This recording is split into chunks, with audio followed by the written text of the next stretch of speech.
Mark Taylor-Canfield is in Seattle. Hey, Mark. Hey, Mike. I've got a report on the Occupy National Gathering. Okay. Currently taking place in Kalamazoo, Michigan, the state where financial managers are now running most of the cities. Mm-hmm. The state is bankrupt. So talk about austerity measures and economic austerity. That's the place to go. Yeah. Jill Stein addressed the group yesterday, but there are other issues going on. Well, first of all, the organizers tried to apply for a permit to use St. John's Park. Mm-hmm. Well, that was immediately denied. That was like months ago. So they went to a public park, and in this park, the police would not allow them to use any kind of amplified public address system or plug into any of the electrical outlets. On the first day, suddenly now there is no place to hold the event. Luckily, a nonprofit group stepped up to volunteer to let them use their center. Mm-hmm. But now, of course, that does not come as a surprise, does it?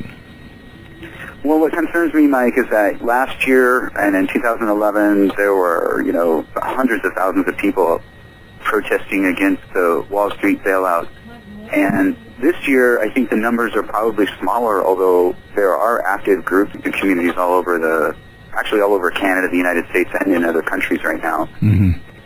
But because the numbers are smaller this year, I think it's probably easier for them to be harassed. And that's too bad, because I really do think that it's a movement that has a lot of hope for America. I'm actually giving a webinar teaching about press freedom in the United States. It's something I think you and I talked about, the U.S. being ranked 32nd right.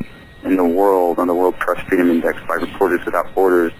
And those kinds of issues like fracking, freedom of the press, government surveillance, all those issues are being discussed here, which is what needs to be done and what the corporate media obviously isn't doing, although you do on your program. And one of the things that came out that I thought was really interesting and worth following up on came from an Occupy Wall Street participant, and she brought up a presentation during this national press briefing about the American Anti-Corruption Act, which sounds right from the start as an excellent idea, right. Long overdue. So something that people should look for, the American Anti-Corruption Act. I do see what's been happening in India with Anna Hazari's Anti-Corruption Act. Yeah, yeah, and if I don't come across it, I would hope that you would keep us posted. But Mark, I got to leave it there. Thank you, sir. I appreciate you checking in. Take care. We'll be right back.